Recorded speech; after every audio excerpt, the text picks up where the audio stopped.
Buhi Camarines Sur, ipinagdiriwang ng mga tao ang isang napakaliit na isda, yung sinarapan. Pero maliit man siyang tingnan, malaking biyaya siya ng kalikasan. Happy Fiesta! Mga high school student mula sa bayan ng Buhi ang inimbitahang sumali sa Sinarapan Cook Fest 2017.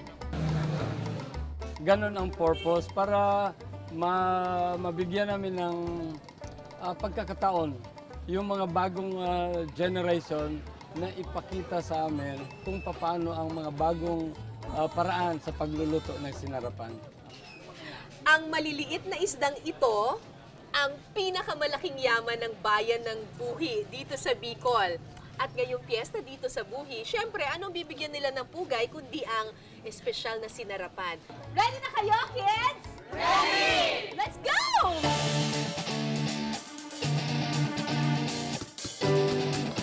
Bibigyan lamang ang bawat kalahok ng 1 oras para tapusin ang kanilang pambatong putahing sinarapan.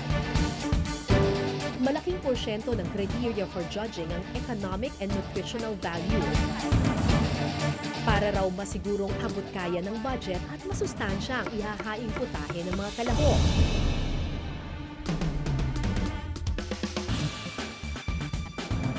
Isa sa mga pumasa sa hamon ang grupong ito mula sa St. Joseph Academy.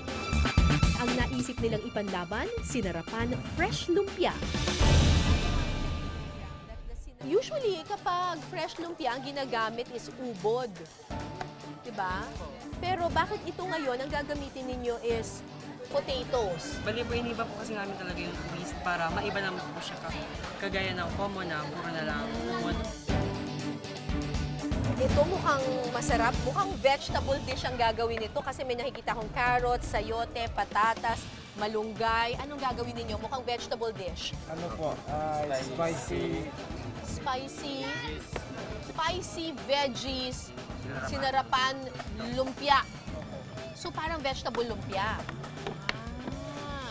Tapos ang ginagamit nila ay iba't ibang klase ng kamote.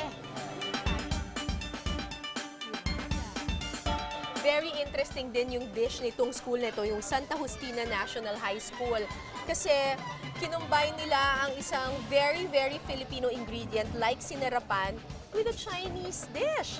Gagawa kayo ng siomai na sinarapan. Sinarapan lang talaga. Eh, may maalat ang sinarapan.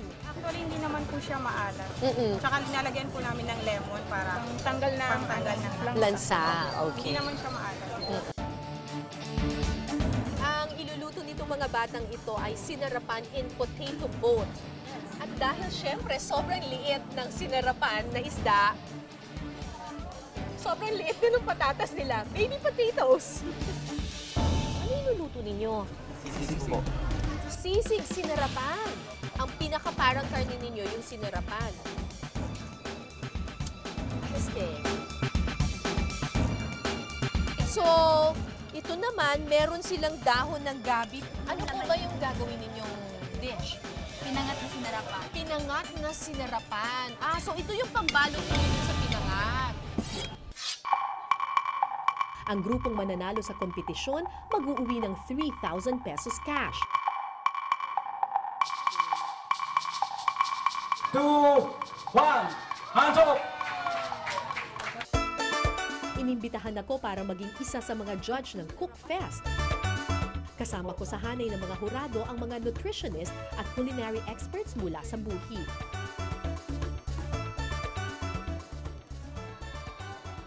Masarap siya, pero masyadong makapal yung wrapper. Nilagyan kasi nila ng cheese yung lumpia, so medyo overpowering yung flavor ng cheese. Okay.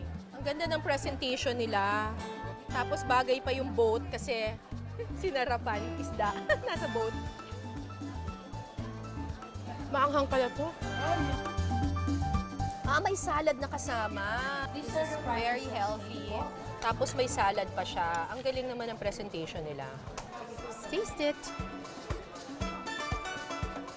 Sarap ng salad. Pero hindi yun yung ginajudge natin. Kahit wala ng sauce, masarap siya, no? Tikman nyo ito, ang sarap. Hindi siya masyadong maalat. Hindi siya It's really masyado. tasty. Sabi nga ni Ma'am Cara, she cannot really taste the sinarapan much. Pero it's the texture. Cute-cute naman ito.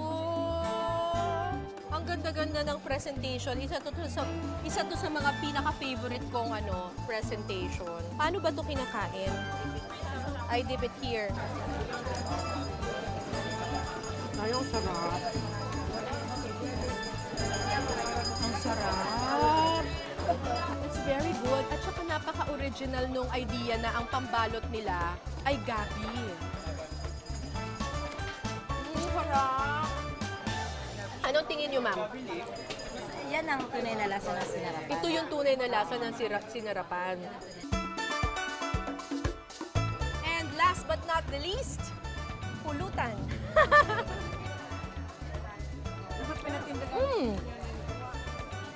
Para siyang manamis-namis na maalat-ala. It's weird, pero masarap, Hindi ako masyadong mahilig sa sisig. Pero, sarap, Masarap sa kanin to. Matapos ang madugong judging, ready nang i-announce ang nanalo.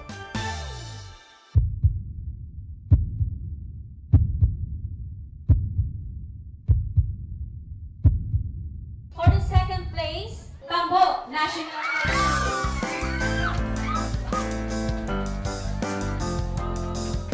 Sa huli, nasungkit ng Santa Justina National High School ang unang pwesto. Siyempre po masaya kasi Primero, pasalamat po kami. Bukod sa nakakabilib yung pagiging malikhain ng mga batang ito, nakakabilib din yung pagmamahal nila sa kanilang kultura. Yung sinarapan talagang pinahahalagahan ng mga kabataang ito. Tapos nakapag-imbento sila ng iba't ibang mga pagkain para lalo pang, kumbaga, umakma sa panahon at sumabay sa panahon yung sinarapan.